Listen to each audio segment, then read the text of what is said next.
welcome back to From Book to Business. I'm Dr. Trina Boice, and I'm thrilled to have you meet my guest today, Adelia Burke. Hi. Thanks, Trina, for having me on your podcast. Oh, you're welcome. And be sure, everybody, to subscribe and ring that little bell, and you'll be notified every time I upload a new interview, just like this one. Okay, so first of all, Adelia, is that your real name? We want the inside scoop. The inside scoop is it is not my real name. It's my grandmother's name. In my husband's family, there are 3 Debbie Earls. And so it would just be too confusing to have another Debbie Earl out there. So I took my grandmother's name. And since I write, a lot of my books have a little tiny sliver of family history in it. I thought it was kind of a fun tie. That's awesome. That's so sweet. And so your website is adeliaburke.com, right, written up above. Right. So before we forget to mention it, everybody be sure and go there because she has a few little free gifts that she'll tell you about in just a minute. But first of all, let's talk about how you got started in writing and what kind of books that you want to write and that you have written. I have always wanted to be a writer. I would tell my children if I could pick any talent, I would choose writing. But I never did anything about it until one of my friends who is a writer said, I think you should write some books. Let me teach you how to do it. Now, she wasn't the one that I stayed with as far as learning. I took some other lessons from some other people, but she's the one that got me interested in actually thinking I could write. I write books that take me out of my world and put me somewhere that I would never be. So I do a lot of billionaire books. I've done some historical fantasy or historical history books, like Desert Lily, Desert Sky. They're about Harvey girls. And I write about, and I haven't released these yet, but I have some princess book and movie star books and billionaire books and things that take me out of my normal day. You know, I don't hang around billionaires. I was going to say, for people who aren't familiar with that genre, tell us, what is a billionaire book in the fiction world? They have incredible wealth and they live a life that is completely opposite of ours. Their morals are a little bit different. Now, my books are clean romances and they have suspense in them as well. But I like to take the billionaire out of his normal life and put him into a situation that he's not used to dealing with. I love that. I tweak with his lifestyle a little bit too. Yeah, I love that. And you mentioned they are clean romance. Mm-hmm, so they really are perfect books to escape into. And tell us a little bit about why you think escape and recharge is so important, because it really is who you are and what you offer to readers. Yeah, that's true. So in 2017, I was involved in an auto pedestrian accident. I was in the middle of a crosswalk and I was hit by a car. And then a year and a half later, I was in another accident where I was T-boned. And so I had 2 brain traumas within a year and a half. And when your life is out of control, I didn't get to control that the cars hit me. I didn't get to control how long it's taking me to heal. And I'm still healing and dealing with the brain trauma to this day. You know, in the movies, you see someone running across the street and they get hit by a car and they get up and they continue chasing the bad guy or running away from the cop. I mean, even Elf, he got hit by a taxi and he still was looking for Santa. I was laying on the ground. I didn't move. So I think for me, writing the books was a healing component. Now, your readers and your listeners right now and your podcast people are listening and watching this, but they're having problems in their lives too. Most of the time, we're in a COVID situation. Some people have lost their jobs. We're dealing with health problems, plus maybe depression, being in our house. We all have issues going on. And for me, reading or writing a book gave me some control. I could control the world I was making up in the book. And I was also escaping my problems. You know, today, to do this interview, I had to take a nap before I could do the interview so that my brain would be fresh and that my sentences would make sense. And, you know, I would love to be healed by now, but I have to accept my new norm. And my new norm can be frustrating And it's going on for so long, and I don't see any end in sight of when I'm going to be better. And I know that you have viewers right now that are going through the same thing. And so this topic could take us into a lot of different directions. Therapy, reading books, counselors, which I've done. Part of my treatment was to go have my eyes checked because they would wiggle back and forth. I couldn't track things very well. That makes it hard to write when your eyes are kind of doing this. And then I had to go to speech therapy, and that was for memory, and that was for reading and writing. I couldn't read and I couldn't write. So we had to go into therapy and learn how to read for 1 minute, and then 2 minutes, and then 3 minutes, until I worked myself up to 10 minutes. When you get to 10 minutes, your brain kicks in and you'll start to read again. I couldn't even write one sentence, which is really frustrating as a writer, to sit at the computer and you can't even put a sentence together. And I remember my daughters brought this up to me, and they said, when you wrote 2 paragraphs, I was so happy because I wrote 2 paragraphs. And I'm not the only one suffering through life right now. And that's why I made the tagline Escape and Recharge. Because even if you have that 15 minutes, 20 minutes to go into someone else's life, a billionaire's life, and watch him struggle a little bit, then you can come back to your life and you feel a little bit better. And maybe it doesn't answer all your questions, but it gives you a reprieve. That's what I want my readers to have, is just get away from life for a minute, you know? Yeah. And I love the image that you have on your website. It's a picture of this lady. She's sitting at the beach in the Maldives or Tahiti, where they have those huts over the water, which is Right. like my fantasy. It's on my bucket list to go there someday, because I just think it's just so magical. And that's exactly the image I picture when I want to escape and recharge, and reading a book and relaxing. Anyway, I love that image. And I love that that's what you're trying to offer to people, because like you said, we all need that, even if it's just 5 minutes, to give your brain and your heart a little bit of a break. Yeah, exactly. Okay, so I love that you took a challenge and you still persisted and kept writing, and how writing can be so therapeutic. I know an author who has carpal tunnel so bad in both hands, she physically cannot type.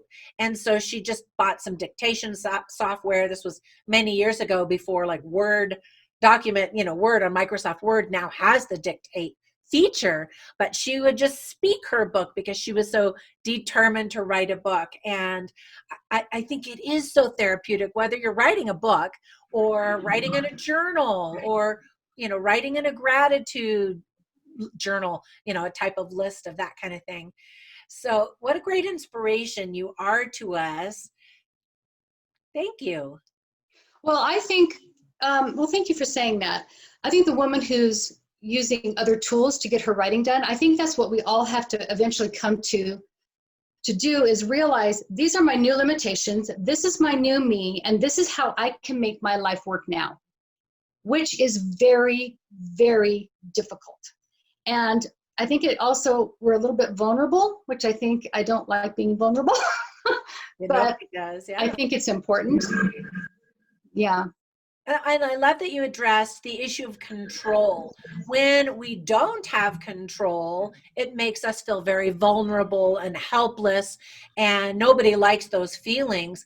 And so there are still simple things that we can add to our lives. For example, you felt like you could control what's happening in your book, but to accept that new normal is really hard. My husband and I, we're aging, and every day it seems like we wake up with new aches and pains, and we look at each other like, is this what it's going to be like for the rest of our lives? We're still hopeful, but you have to accept those limitations at some point and just move forward and say, okay, if that's what it is, instead of banging your head against the wall and complaining and whining and crying about it, you just move forward. Yeah. And it's hard. There are days when I've been depressed. There's days when I've cried. But I think for any of you listening to this podcast, it's just one step in front of the other. Read a book, feel good for a few minutes, take a nap, try and regroup. I mean, this topic really could go into so many different directions you have in your lifelong learning, don't you have classes on anxiety and depression. Thank you for the shout out. I'm putting that link down below. Yes, I have a bunch of different online courses, and one of them is how to handle anxiety, stress, and depression. And, it used to be, I grew up with a father who just poked fun at people that couldn't get themselves together. And so I kind of grew up with a little bit of that attitude as well. And then I started seeing people around me who were struggling, and I realized there's absolutely a physical element, a chemical element that despite their good grit and attitude, they could not conquer without therapy or medication. And I realized there was something more to it than that. And my twin sister, in fact, is a nurse practitioner. So she grew up with that same mentality that just suck it up and, get over it. And her husband's family has some genetic components that make her husband and her children more susceptible than other people without that genetic component. And she realized, like I did, wow, there's something more going on here. Right. So you absolutely have to get the help if you need it. And we all need it. We all need it, I agree. And that's the thing. Yeah, there's little tiny things we can do at home. Reading a book, gardening, exercising, going out in the sunshine. I mean, those are all little steps. Yeah. Maybe the problems that we're having, like I had to be in therapy for months. We have to be vulnerable, accept what's happening to us, and try and readapt to our new way of life. Right, absolutely. And I love that your new way of life still includes writing. Me too. I'm so glad I didn't lose that. Oh, you're so creative.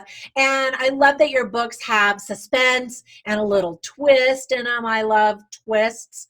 I love plot twists. I love them. Yeah, me too. So for anybody who's watching who wants to write, what are some pieces of advice that you could give them as they begin their career as an author? I think the first thing is write what you like. Like I'm writing a genre that I like to read. Now, I read all genres, but this is my favorite. Really write what you love. And then look at your writing, and you have to be honest. If you don't think your writing's very good, take lessons. I looked at my writings. I was very objective, and I thought, I need a teacher. So I have a teacher, who taught me how to do point of view and internal dialogue and internal thought. I mean, it was very helpful. So sometimes you have to know your limitations and get help when you can't do what you want to do. I think one of the hardest things for writers right now, especially if you're an indie author, is to do your own marketing. I think it's very difficult to do your own marketing. So if you don't like doing your own marketing, I would find someone to do it, because it's hard. Some writers do not like doing the marketing part of it. I love that you are so open to getting help and to recognizing that you can't do it all. Anyway, I think that you and I first met at a writing conference last year. And so for anybody watching, I absolutely recommend going to writers' conferences where you can go to classes and learn about point of view or structure or marketing or whatever to really invest in your career as an author. And you absolutely do that. You're such a great example of just getting the help that you need and improving yourself, trying to perfect your craft and improve what you can do. I love that. Well, thank you. Thank you. And going to a writer's conference, for those of you that are starting writing, is wonderful. That's how I met Trina. And she had what I needed. She was teaching me the information that I needed, and I was like, okay, I'm in. I'm all in. So don't be afraid to go learn the things that you need to learn to make yourself better. And there are coaches for everything. Like you've got a writing coach, and I'm your marketing coach. That's correct. Yeah. Because I can't do marketing. I don't think I would have liked marketing even without a concussion, but with a concussion, I cannot do marketing. And this is where I've had to be vulnerable. Oh, it makes me tear up. Because I had to admit to myself one day when I was trying to do the marketing that I couldn't do it. So I had to admit it to myself, and then I had to call Trina and say, I need help. I can't do the marketing anymore. And she just covered my back. She was like, okay, I'll help you. Which I appreciated because I couldn't do it. So that's where I think, when you're reading, if you read one of my books and you're like, oh, she lives in rich land. No, this is my office. I'm normal. I take naps so I can write. I have Trina helping me with my marketing. You just have to look at yourself, realize what you can and cannot do, and get help. Absolutely. And we look at these billionaires, since we're talking about billionaires, they don't do it all by themselves. They have an entourage of people doing their hair and their makeup and a stylist and their PR person. And if you're going to be successful, right. Yeah. They've got their accountants and their, whatever. And if you're going to be a successful author, you should surround yourself with a team of people who are experts in what they do, just like the billionaires. You don't have to do it all by yourself. So no, you don't. You can outsource don't be alone. Everything. Especially if you're an indie author, which I am. You're not alone. Reach out. Get the help you need. Yeah. Mm-hmm. That's fantastic advice. Thank you. So what is it you wished you had known before you started writing? I feel very vulnerable when people start reading my book. I didn't know that, you get all excited and you write this book and then it goes out and you're like, oh gosh, now people are going to read my book. So I didn't know that I was going to be really vulnerable and kind of shy about sharing my book. Also, there are going to be days that are hard, and you just take a few days off from writing. You don't have to write, just take a few days off and then come back, because there's days that are hard. There's days when you cannot remember or you can't think of what you want to write. I've sat and stared at the computer before my concussion thinking, what am I going to write? So there's some hard days in there, or the sales don't go the way that you want them to, and you just have to have your end in mind. I want to be a writer. I'm going to have hard days. I'm going to have bad days, and just keep plugging on even when things are not easy. That's great advice. And like you, when I was a little girl, I knew I was going to be an author. I didn't know what I was going to write about, but that was my end goal. And I tell my clients that I work with all the time, just start typing, don't edit, write, try to get in the zone. If you cannot get in the zone, fine, save it for the next day. But try to write as much as you can, and then don't edit, don't look at it for at least a day. Then go back and look at it, because you'll see it with new perspective, and maybe all of a sudden you'll get a burst of inspiration. But yeah, it just takes time to get into that flow. And when I start my books, I really never know exactly what the end product is going to be. In my mind, I have an idea, of course, but many times I'm writing and then all of a sudden I'm like, oh, I should include this element in all my chapters. And then I go back and redo all the chapters, and it's a constant evolution, right? Right. No, and I think it's great to write every day, even if it's just a paragraph. Keep your brain going. Keep your creative juices flowing by writing as much as you can. Don't take off too much time in your writing. Yeah, and to read. Try to read every day. Yes. Yeah, you do need to read, because it will spark an idea in your head that you can maybe put into your books. Yeah, for sure. Okay, so tell us about this latest book that you just launched, and we want to hear about the next book as well. But first, tell us about A Guarded Love. This is a fun one for me, because it's about a country singer who's a billionaire, and he goes to sing karaoke just to get away, kind of escape his life and do something normal. And he meets a girl, and they get their picture taken. They did not know that they were getting their picture taken. And when it hits the next day in the social media and clickbait market, it throws her life into a tailspin. And so she has his phone number. Well, her friend has his phone number, and he winds up protecting her. That's where the guarded love comes in. He has to, because he has guards and helicopters, and he can take care of her until things get resolved. But her life just gets flipped upside down, because the paparazzi will twist stories. And so things were just getting out of control, and that's for both of them. Both of their lives kind of go. Both of their lives, because he's protecting her, so then he's kind of thrown in all of this stuff too. So yeah. So it's fun to imagine what would it be like to be a billionaire or have a And be billionaire protected by a country singer. Yeah, I think that's really fun. All right, and then the next book, is it also going to be in the billionaire genre? Yes, it's in the billionaires genre, and we have 4 best friends who decide for a bet that they're going to live like regular people. And whoever can live on a normal paycheck for 6 months, whoever has the most money, in the 6 months is the winner. And it's their journey of being taken out of their world, comfort.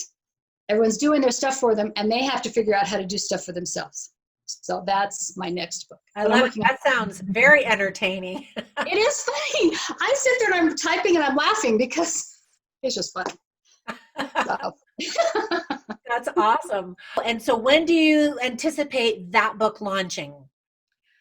If my concussion will let me write, I would like it to launch sometime in August. That's what I'm hoping for.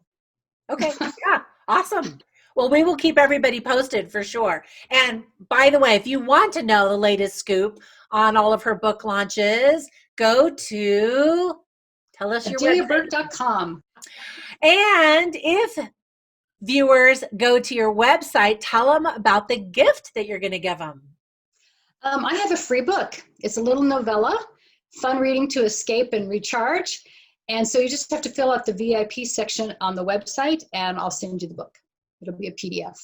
And VIP, that sounds like they get some extra perks. Do they? Yes. They'll be part of a newsletter. They can help create some of the plot lines in a book. I can show them the covers of the book, and they can vote on which one they want. We have birthday gifts, and we stay in contact with each other. You'll know when the next book is coming out and when there'll be discounts. And it's an interactive way for us to be working together. Can they get their name in your next book? Like, will you name a character after them, maybe? Yes, and I do have contests to name characters after readers. So I try to keep. I love it when authors do that. Yeah, it's a lot of fun. So by the way, this video is coming out the very day that you've got a blog tour.